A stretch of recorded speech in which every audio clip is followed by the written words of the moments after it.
आज के लेक्चर में हम रोल्स थ्योरम को स्टडी करेंगे। रोल्स थ्योरम हमारे पास मीन वैल्यू थ्योरम का एक स्पेशल केस है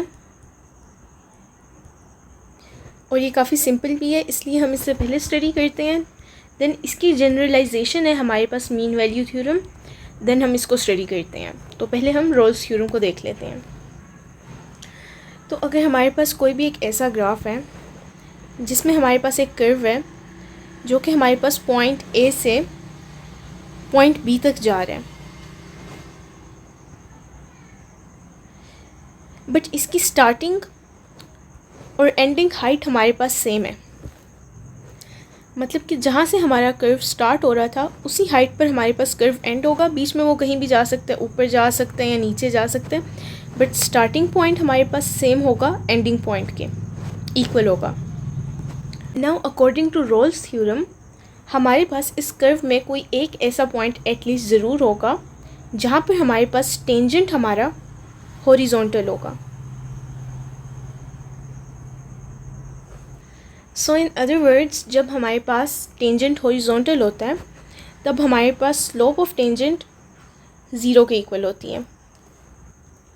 तो ये हम अपने ग्राफ में भी देख सकते हैं कि देखें, अगर इस पॉइंट पे टेंजेंट होगा तो यहाँ तो ये हॉरिजॉन्टल नहीं है, यहाँ पर टेंजेंट देखें यहाँ पर भी हॉरिजॉन्टल नहीं होगा। बट ये हमारे पास एक पॉइंट है कि अगर हम यहाँ पर टेंजेंट ड्रॉ करें तो ये यहाँ पर हॉरिजॉन्टल है, तो एक ऐसा पॉइंट तो हमें मिल गया।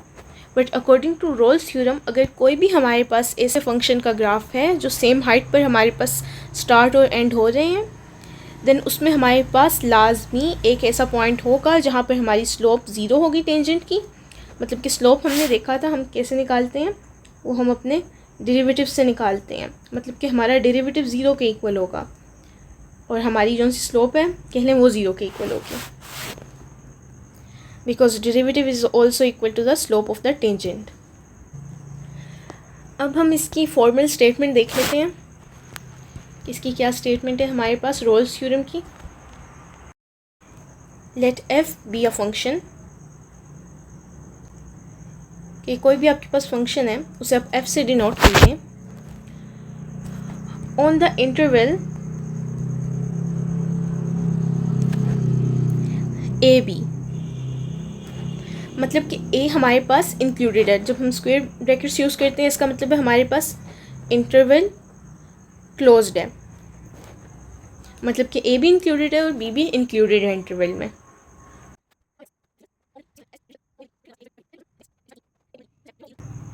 तो अब हम इसे समझते हैं। देखिए, हमारे पास कोई भी फंक्शन है f और वो क्लोज्ड इंटरवल ए बी पर है, तो अगर तो f कंटिन्यूअस है इंटरवल ए बी पर, f डिफरेंशिएबल है ओपन इंटरवल ए बी पर, मतलब कि हम f का डेरिवेटिव ले सकते हैं। और थर्ड, हमारे पास f of a is equal to f of b. इसका क्या मतलब है? एफ ऑफ ए देखें, ए हमारा स्टार्टिंग पॉइंट है, बी हमारा एंडिंग पॉइंट है, मतलब कि हमारा स्टार्टिंग और एंडिंग पॉइंट सेम होगा। देन रोल्स थ्योरम के मुताबिक हमारे पास एटलीस्ट एक पॉइंट होगा ओपन इंटरवल ए बी में, उस पॉइंट को सी कह लें। उस सी पर जब हम डिफ्रेंशिएट करेंगे फंक्शन को तब हमारे पास ज़ीरो आएगा। और हमें पता है डिफ्रेंशिएट करके हमें क्या मिलती है, हमें मिलती है स्लोप ऑफ टेंजेंट। तो यही तो हमने पढ़ा था कि कोई एक ऐसा पॉइंट होगा जहाँ पर हमारा टेंजेंट हॉरिजॉन्टल होगा, मतलब कि हमारी स्लोप ज़ीरो होगी। तो यही हमें कहा जा रहा है कि एक ऐसा फंक्शन जो कि कंटिन्यूस है, डिफरेंशिएबल है, स्टार्टिंग और एंडिंग पॉइंट उसका सेम है, देन उसमें हमारे पास एक ऐसा पॉइंट होगा जहाँ पर हमारी स्लोप ऑफ टेंजेंट ज़ीरो होगी। अब हम इसकी एग्जांपल चेक कर लेते हैं।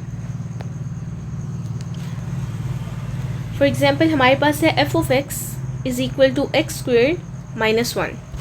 ये हमारे पास एक पोलिनोमियल है। इसको हमने चेक करना है ऑन द इंटरवल -1 टू +1। तो f हमारे पास पोलिनोमियल है, तो ये हमारे पास कंटिन्यूअस भी है और ये हमारे पास डिफरेंशिएबल भी है। इसको आप डिफरेंशिएट भी करके देखेंगे, आपके पास अनडिफाइंड आंसर नहीं आएगा, तो ये हमारे पास डिफरेंशिएबल है। स्टेप 2 हमने एक अपनी पहली कंडीशन कंफर्म कर ली। सेकंड कंडीशन हमने देखनी थी कि ये इंटरवल जो हमारे पास है इसमें पॉइंट ए और पॉइंट बी, जब हम इनको अपने फंक्शन में प्लग इन करेंगे तो आंसर हमारे पास सेम आना चाहिए। तो करके देख लेते हैं। एफ ऑफ -1 पहले स्टार्टिंग पॉइंट पे देख लेते हैं, यानी कि -1 का स्क्वायर -1 इज इक्वल टू 1 - 1 0। और अगर हम अपने एंडिंग पॉइंट को पुट करते हैं अपने फंक्शन में एफ ऑफ 1, देन हमारे पास 1 squared -1 is again equal to 1 - 1 which is equal to 0। तो ये तो हमारे पास कंफर्म हो गया कि हमारा स्टार्टिंग और एंडिंग पॉइंट इक्वल है। अब अकॉर्डिंग टू रोल्स थ्योरम हमारे पास सी पॉइंट ऐसा एक आना चाहिए जहाँ पर हमारा डेरिवेटिव 0 हो, तो हमने वो पॉइंट फाइंड आउट करना है। तो पहले हम ले लेते हैं एफ ऑफ एक्स का डेरिवेटिव, मतलब कि हम डेरिवेटिव ले रहे हैं एक्स स्क्वायर -1 का, तो ये हमारे पास आ जाएगा 2x। बट ये हमारे पास 0 की वैल्यू हम क्योंकि फाइंड आउट करना चाह रहे हैं, तो इसको हम 0 के इक्वल रख लेंगे कि ये हमारे पास 0 के इक्वल कब आएगा। तो देखें ये हमारे पास x इज़ इक्वल टू 0 पर आएगा, मतलब कि यहाँ पर हमारे पास c इज़ इक्वल टू 0। आप कह सकते हैं कि वो पॉइंट है हमारे पास जहाँ पर हमारी स्लोप 0 के इक्वल है। ये तो हमारे पास पॉलिनोमियल वाला केस हो गया। अब हम एक फेलियर केस भी देख लेते हैं जिसमें हमारे पास रोल्स थ्योरम होल्ड नहीं करेगा।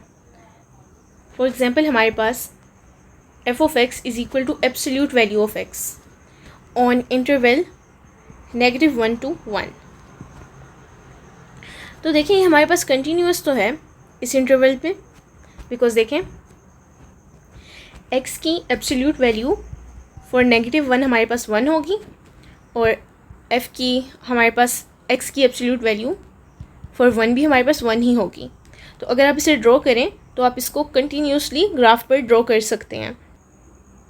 तो इसका हम अगर ग्राफ देखें तो यहाँ पर अगर हमारे पास -1 है और यहाँ पर +1 है और यहाँ y एक्सिस पर हमारे पास 1 है, तो एट -1 हमारे पास x की एब्सोल्यूट वैल्यू 1 ही होगी, +1 पर भी हमारे पास 1 होगी और 0 की एब्सोल्यूट वैल्यू अगर हमारे पास 0 ही होगी। तो ये देखें इस तरह हमारा ग्राफ कंटिन्यूसली बन रहा है, तो ये हमारे पास कंटिन्यूस ग्राफ है। इसके अलावा हमने अपने स्टार्टिंग और एंडिंग पॉइंट भी प्लग इन करके देख लिए, तो वो भी हमारे पास सेम है। बट अब देखें अगर आप एब्सोल्यूट वैल्यू ऑफ x हमारे पास एट 0 डिफरेंशिएबल नहीं है, इसको आप डिफरेंशिएट नहीं कर सकते। ऐसा क्यों है? बिकॉज अगर आप इसकी राइट हैंड लिमिट और लेफ़्ट हैंड लिमिट को फाइंड करते हैं तो ये हमारे पास इक्वल नहीं आती, और यही तो हमारे डेरिवेटिव की डेफिनेशन में था सबसे पहले कि राइट हैंड लिमिट और लेफ़्ट हैंड लिमिट हमारे पास इक्वल होनी चाहिए। अब बिकॉज़ ये डिफरेंशिएबल ही नहीं है, तो चाहे हमारे पास स्टार्टिंग और एंडिंग पॉइंट सेम है, बट इस पर हम रोल्स थ्योरम को अप्लाई नहीं कर सकते।